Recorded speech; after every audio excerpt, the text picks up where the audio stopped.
코로나19의 역설이라는 말을 들어보셨습니까? 지난 4월 13일 KBS 뉴스에 이런 기사의 제목이 났습니다. 코로나19로 지구의 모습이 드러났다. 인간이 격리되어지자 가려졌던 지구의 모습이 복원됐다는 겁니다. 여러분도 느끼실지 모르겠지만 코로나19로 사람들의 왕래가 줄어들고 또 공장의 가동률이 이렇게 떨어지게 되니까 지구가 깨끗해졌습니다. 미세먼지가 줄어들고 프랑스에서는 야생 동물이 도시에 출현하고 인도에서는 보이지 않았던 히말라야 산맥이 30년 만에 이제 보이게 되어졌다라고 합니다. 여러분 느끼십니까? 우리가 지금 코로나 때문에 마스크를 이렇게 끼고 다니지만 사실 예전보다 공기는 좀 더 좋아진 것 같지 않습니까? 제가 오늘도 보니까 저기 팔공산이 다 보이더라고요. 우리 교회에서 공기가 깨끗해진 것 같아요. 저는 이런 뉴스를 접하면서 어떤 생각을 하게 됐냐면 인간의 탐욕이 이 세상을 참 많이 병들게 하고 있다라는 생각이 들었습니다. 그러면서 이 코로나19 사태도 근본적으로 거슬러 올라가면 그 원인이 사실 사람들의 죄에 있지 않는가라는 생각을 하게 되어져요. 이러한 상황 속에서 우리 예수를 믿는 우리들이 잘 해석하고 거기에 반응을 해야 하는데, 여러분 하나님의 백성에게 우연이라는 말이 이게 맞는 말입니까? 우연히 이 코로나 사태가 일어나서 우연히 사람들이 죽고 우연히 지금 전 세계의 경제가 어려워지고 이렇게 우리가 해석하는 게 옳지 않죠. 그죠? 하나님은 모든 것 가운데 섭리하시는데 이 가운데 하나님께서 이 순간을 허락해 주신 무슨 이유가 있을 것 같은데 그 원인이 뭘까라는 것을 저는 계속 기도하면서 생각을 해봐도 인간의 죄 때문인 것 같아요. 특별히 세상 사람들이 모든 사람들이 다 죄를 짓고 살아가지만 하나님의 시선은 하나님의 백성들에게 가 있는데 그 하나님의 백성이라 일컬음 받는 신자들이 죄 가운데 거했기에 하나님께서 이 사태를 허락하지 않았나라고 생각이 되어집니다. 그래서 우리는 회개하고 돌이켜야 하는 거죠. 여러분 죄라는 것은 굉장히 무서운데요. 우리가 지난주에 부활주일을 보내고 그 전주에는 고난주간을 보냈지 않습니까? 예수님이 십자가에 달려 돌아가시지 않으면 사실 부활할 필요도 없으셨는데 이렇게 내려오시고 고난 받으시고 십자가에 달리시고 부활하시고 이 모든 과정을 거쳐야 했던 이유가 뭐냐면 우리의 죄 때문입니다. 여러분들 주변에 일어나는 고통스러운 일들, 여러분들 가정에서 일어나는 아픔들, 그런 것들을 여러분 거슬러 올라가 보십시오. 거슬러 올라가면 그 근본에 뭐가 있냐면 죄가 있습니다. 죄 때문에 엉키고 설킨 게 너무 많아요. 그 얽히고 설킨 것 때문에 우리는 고통스러워하며 살아가죠. 다 죄 때문에 우리가 고통스러워하는 것입니다. 만물이 인간이 지은 그 죄 때문에 탄식하고 있어요. 여러분 이 죄는요 굉장한 파괴력을 가지고 있거든요. 한 사람 아담의 죄로 인해서 인류가 이렇게 탄식하듯이 죄는 엄청난 영향력을 가지고 있습니다. 오늘 본문에도 한 사람의 죄가 엄청난 파괴력, 영향력을 지니고 있는 것을 볼 수 있는데 오늘 본문에 등장하는 주인공이 누구냐면 다윗입니다. 다윗. 여러분 잘 알죠? 다윗은 이스라엘이라는 나라에 더없이 선하고 위대한 왕이었습니다. 하나님의 마음에 합한 자라고 칭함을 받았고요. 그리고 다윗 때만큼 이스라엘의 국력이 왕성했던 적이 없었습니다. 다윗의 왕권이 대단했죠. 영토의 확장 대단했습니다. 그런데 그의 죄악으로 오늘 본문에서 이스라엘의 한 나라가 굉장한 어려움에 처하는 장면을 우리가 볼 수 있거든요. 오늘 저는 이 다윗의 이야기를 함께 살피면서 죄의 영향력, 죄의 파괴력을 여러분들과 함께 나누려고 합니다. 그래서 철저히 우리가 신자된 우리가 죄에서 돌이켜 회개하고 거룩을 회복할 수 있는 그런 결단들이 우리에게 일어나기를 원해요. 자, 그러면 죄가 얼마나 무서운가 저를 한번 따라해 봤으면 좋겠습니다. 저를 따라합니다. 한 사람의 죄는 공동체를 파괴시킨다. 한 사람의 죄는 공동체를 파괴시켜요. 엄청난 영향력을 미칩니다. 그 한 사람에게 죄가 머무르지 않습니다. 죄의 형벌이 그 사람한테만 머무르지 않아요. 엄청난 파괴력을 지니고 있습니다. 오늘 본문은 다윗이 이스라엘 백성들의 인구를 조사하는 장면이에요. 인구. 여러분, 인구를 조사하는 게 하나님이 죄로 여기시는 것 같아요. 오늘 본문을 보면 백성의 숫자를 헤아리는 것, 그 자체에 무슨 문제가 있는 게 아니에요.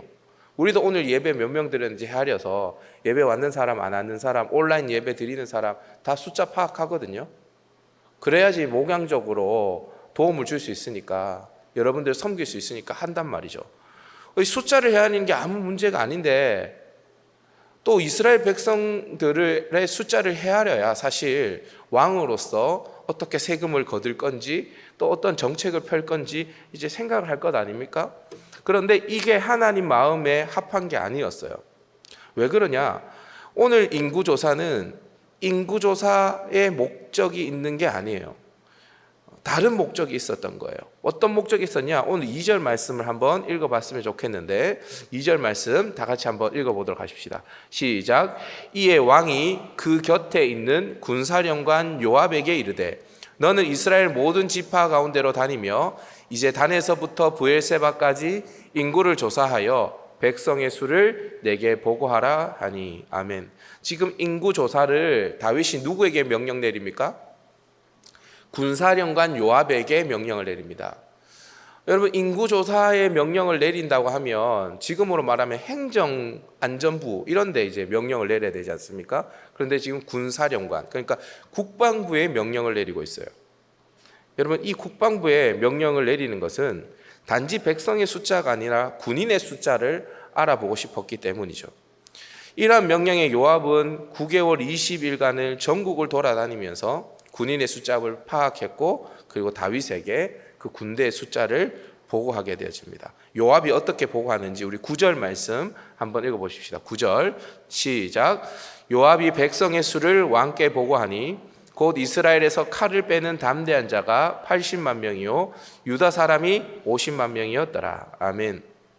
칼을 빼는 담대한 자, 군인이죠. 군인. 칼을 빼는 담대한 자가 이스라엘의 80만 명, 유다를 제외하고, 그리고 유다의 50만 명, 도합 몇 명? 130만 명. 이 130만 명의 군대를 다윗에게 보고합니다. 여러분, 우리나라의 대한민국의 군대의 숫자, 군인의 숫자가 대략 얼마 정도 되는지 아십니까? 제가 이렇게 보니까 올해 자료는 아닌데 2017년 자료를 보니까 육군이 52만 명, 해군이 6만 9천 명, 공군이 6만 2천 명 뭐 이렇게 해서 우리나라의 육군의 규모가 세계 4위, 군대 전체의 규모가 세계 6위랍니다. 대단하죠? 네, 대단합니다. 근데 이 과거 다윗 시대의 이스라엘의 국력 그리고 군사력도 참 대단했거든요. 아마 우리만큼 더 되었을 거예요. 왜냐하면 이스라엘의 전체가 80만 명, 유다가 50만 명이니까 합치면 130만 명이니까 우리나라의 지금 군대의 2배가 넘겠죠. 그죠? 대단한 국력입니다. 이 국력이 이제 다윗이 확인을 하고 자부심을 넘어서 아마 자만심의 도취가 되었을 겁니다. 이것을 위해서 인구조사를 한 거죠. 여러분, 하나님은 이미 이스라엘의 왕이 있기 전에 모세에게 왕의 제도에 대해서 설명을 했는데, 왕이 행해야 할 것, 하지 말아야 될 것, 이런 것들을 설명했는데 신명기 17장 14절부터 20절 사이에 그 이야기가 쭉 있습니다. 신명기는 모세가 받은 말씀이니까 그때 이스라엘은 광야에 있을 때였거든요. 그런데 왕의 제도에 대해서 하나님이 설명을 해요. 여러 가지 명령 중에서 왕이 하지 말아야 할 것에 대해서 하나님이 말씀하시는데 거기에 말을 많이 두지 말라 이렇게 이야기합니다. 말, 타고 다니는 말 있잖아요. 말을 많이 두지 말라라고 이야기합니다. 그렇게 명령하신 이유가 2가지가 있는데, 하나는 왕이 말을 수입하기 위해서 말의 주 생산지인 애국과 교역을 할 경우에 그들의 불신앙적인 그 이방 문화가 이스라엘로 들어올까 봐 염려했는 것이고, 또 다른 이유는 당시 말의 수요는 지금의 전차나 전투 비행기, 군함과 같은 것이기 때문에 군사력을 많이 증강한다는 거거든요. 그 이스라엘이 군사력을 많이 증강하게 되어지면 상대적으로 자신의 군사력을 믿고 하나님을 의지하지 않는단 말이죠. 여러분, 이스라엘의 전쟁을 여러분 한번 쭉 살펴보십시오. 광야에서 이스라엘 백성들이 처음 전쟁한 게 뭐냐면 아말렉과의 전쟁이었거든요. 그때 어떻게 이겼죠? 어떻게 이겼죠? 아말렉과의 전쟁? 모세가 산에 올라갑니다. 손을 들고 기도해요. 양쪽을 아론과 훌이 바치는데 모세의 손이 내려가면 이스라엘이 지금 올라가면 모세의 손에 달려 있어요. 전쟁의 승패가. 그죠? 여러분, 그 가나안 땅에 딱 들어가서 처음으로 한 전쟁이 뭐죠? 여리고 성을 무너뜨린 전쟁이죠. 그때 막 창과 칼로 그 여리고 성을 무너뜨렸나요? 아니죠. 벗게 메고 돌았어요. 와르르 무너졌습니다. 그러니까 이스라엘의 전쟁은 성경을 쭉 살펴보면 뭐 기브온의 300용사와 미디안의 전쟁, 그리고 다윗과 골리앗의 전쟁, 뭐 요나단과 블레셋의 전쟁 다 보시면요, 이 전쟁에서 무기가 많거나 말이 많거나 군사력이 많아서 이기는 게 아니라 오히려 군대의 숫자는 적고 무기는 없고 아무것도 없는데 이기는 경우가 굉장히 많거든요. 하나님이 이기게 하시는 거거든요. 다윗도 원래 그런 사람이었지 않습니까? 수많은 군대와 거인 골리앗 앞에서 소년 다윗이 물맷돌 하나 딱 들고 나아가서 만군의 여호와의 이름으로 골리앗을 무너뜨리고 블레셋을 이겼어요. 자, 그런데 지금 다윗이 뭘 하고 있냐면 내가 얼마나 강한지, 내가 가지고 있는 것이 무엇인지 확인하려 들고 있습니다. 하나님은 이것이 너무 싫었던 것이죠. 하나님만 의지했던 다윗이 지금 내가 가지고 있는 것을 확인하고 그것을 의지하려고 드는 거예요. 영적으로 참 둔감했던 이 군대 장관 요압도 다윗의 이 일이 잘못되었다는 것을 직감하고 다윗에게 다음과 같이 충언을 올리는데요. 우리 3절 말씀 한번 읽어보도록 하십시다. 3절 시작. 요압이 왕께 아뢰되 이 백성이 얼마든지 왕의 하나님 여호와께서 100배나 더하게 하사 내 주 왕의 눈으로 보게 하시기를 원하나이다. 그런데 내 주 왕은 어찌하여 이런 일을 기뻐하시나이까? 아멘.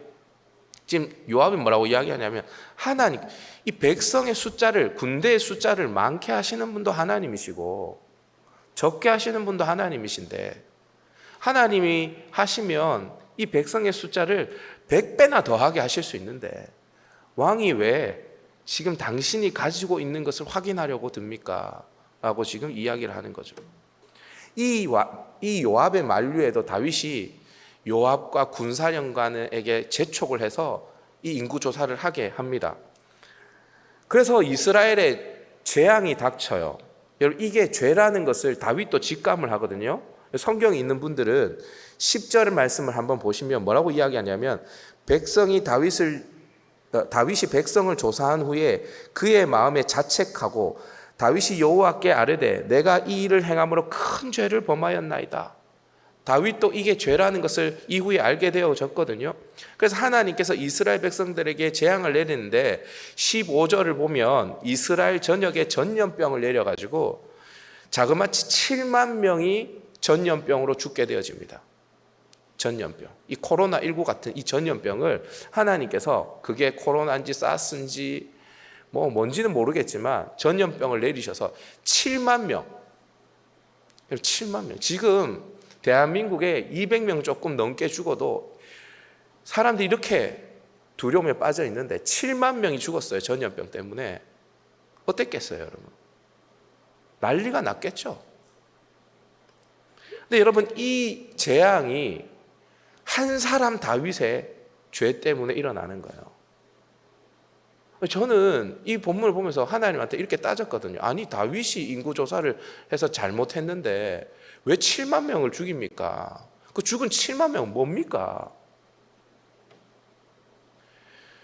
여러분, 여호수아 6장을 보면 이스라엘 백성들이 여리고성을 무너뜨린 장면이 나오죠. 아까도 이야기했지만 하나님의 법궤를 앞세우고 성을 돌기만 했는데 그 큰 성읍 여리고성, 견고한 성이 허물어집니다. 자, 그런데 7장에 가면, 여호수아 7장에 가면 여리고성 다음에 여리고성과는 비교도 되지 않는 자그마한 성이 있는데 아이 성이라는 성이 나와요. 근데 그 전투에서 이스라엘이 지게 되어집니다. 왜 졌죠? 왜 졌죠? 여러분 다 아시는 이야기죠? 아간이라는 한 사람의 죄 때문입니다. 한 사람의 죄 때문에, 한 사람의 탐욕 때문에 그 죄악이 이스라엘이라는 나라에 영향을 미치는 장면을 우리가 볼 수 있습니다.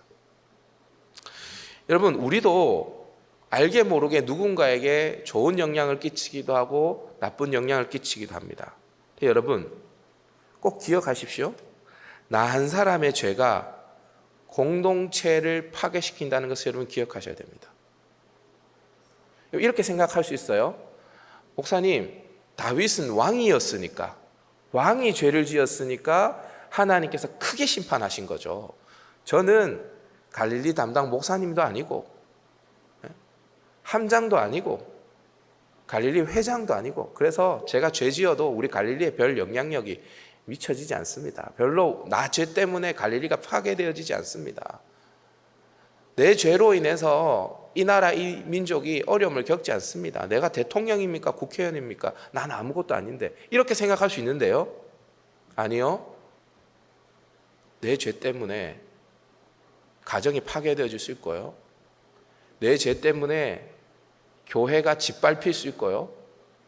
내 죄 때문에 이 나라 이 민족이 망할 수 있습니다. 사랑하는 여러분, 신할산에 외투 한 벌이 탐이 나서 하나님의 물건을 슬쩍 도둑질한 아간과 같은 사람이 되지 않기를 바랍니다. 오늘 이 다윗의 교만을 여러분들이 닮아서 이스라엘의 7만 명이 죽었듯이 그렇게 내 죄로 인해서 내가 속한 공동체를 파괴시키는 그런 사람이 되지 않기를 주님의 이름으로 축복합니다.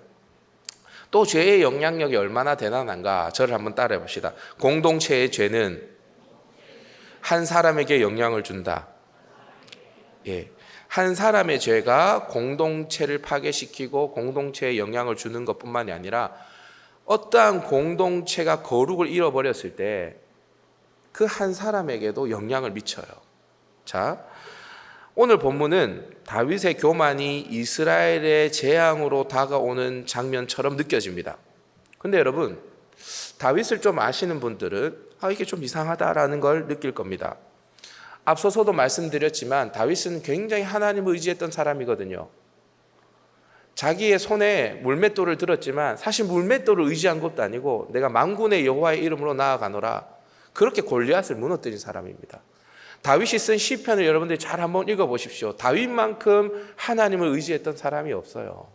그런데 이랬던 다윗이 왜 이런 죄를 지었을까? 그 해답이 오늘 본문 1절에 나오는데 우리 1절 말씀을 다 같이 한번 읽어보도록 하십시다. 시작. 여호와께서 다시 이스라엘을 향하여 진노하사 그들을 치시려고 다윗을 격동시키사 가서 이스라엘과 유다의 인구를 조사하라 하신지라. 여러분 잘 보세요. 저를 보세요. 저를 보세요. 다윗을 격동시킨 분이 누굽니까? 다윗을 격동시켜서 인구 조사를 하게 하신 분이 누구십니까? 1절에 방금 읽었잖아요, 여러분. 여호와께서. 1절이 어떻게 시작하냐면 여호와께서, 주어가 여호와예요. 하나님이 다윗을 격동시키셔서 인구 조사를 하게 했어요. 자, 그러면 하나님이 다윗을 격동시켜서 인구 조사를 하게 하시고 하나님이 재앙을 내리셔서 7만 명을 죽이셨어요. 말이 안 되잖아요, 그죠?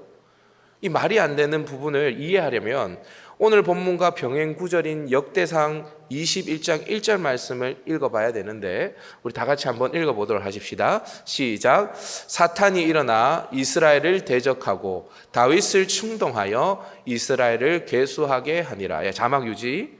다윗을 충동한 게 누구죠? 역대상에는 사탄으로 나옵니다.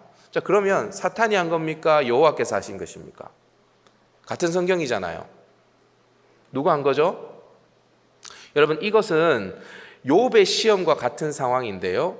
누가 욥에게 고통을 가져다 줬냐라고 물으면 여러분들이 좀 대답하기가 애매할 겁니다. 왜냐하면 욥에게 고통을 가져다 준 것은 사탄이었는데 그것을 허락하신 분은 누구셨죠?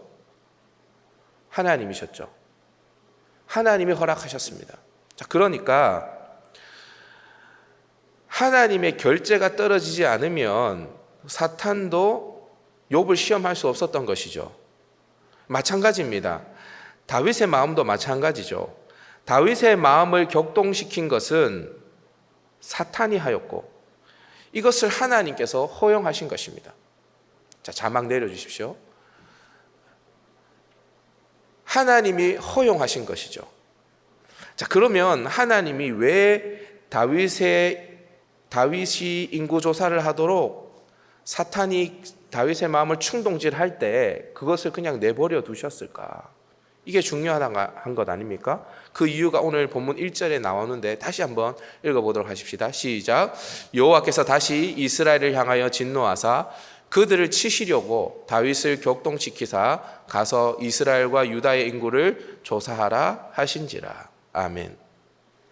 여호와께서 다시 이스라엘을 향하여 진노하사 그들을 치시려고, 이스라엘을 치시려고 다윗을 격동시키셨대요. 자, 그러면 이스라엘이 뭘 잘못해서 하나님이 그들을 향해 진노하시고 그들을 치시려 하셨을까? 성경은 그것에 대해서 자세히 말하고 있지는 않습니다. 그런데 우리가 감은 잡을 수 있어요. 왜냐하면 이 7만 명이 죽는 사무엘하 24장 앞을 보면 다윗의 아들 압살롬이 아버지의 왕위를 찬탈해서 반역하는 장면들이 나오는데요. 물론 압살롬의 반역의 궁극적인 원인은 다윗이 밧세바를 범한 죄 때문이에요.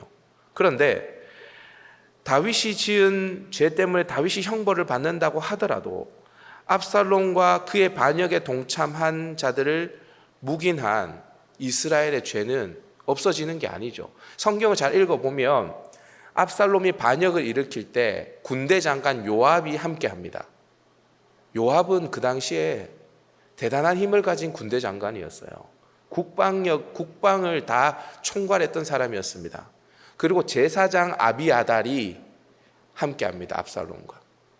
그리고 성경에 뭐라고 나오냐면 이스라엘의 장로들이 함께합니다. 이스라엘의 장로들, 각 지파의 우두머리들이에요. 그러니까 사실 모든 영향력이 있는 사람들이 다 압살롬을 따라갔습니다. 다윗을 반역했죠. 그런데 나중에 다윗이 압살롬을 무찌르고 다시 왕권을 회복할 때 이 사람들이 그냥 슬그머니 장로하던 사람들은 그대로 장로 쑥 들어옵니다. 성경을 여러분들이 다 드라마 바이블 통해서 읽어보셨으면 알겠지만 다윗이 죽을 때까지 요압은 살아있어요.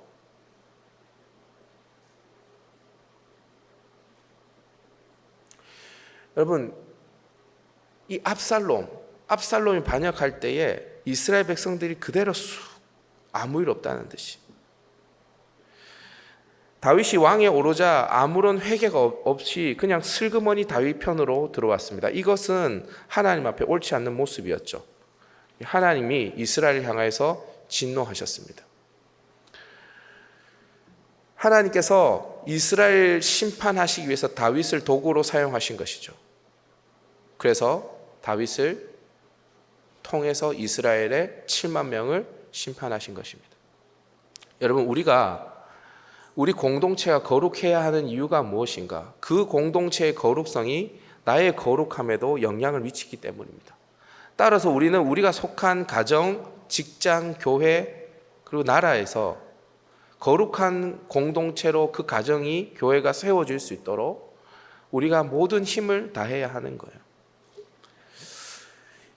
이 코로나19 사태는 우리에게 분명히 위기예요. 위기입니다. 학교도 문을 닫고, 교회도 한동안 문을 닫았고, 가게도 문을 닫고, 그렇죠?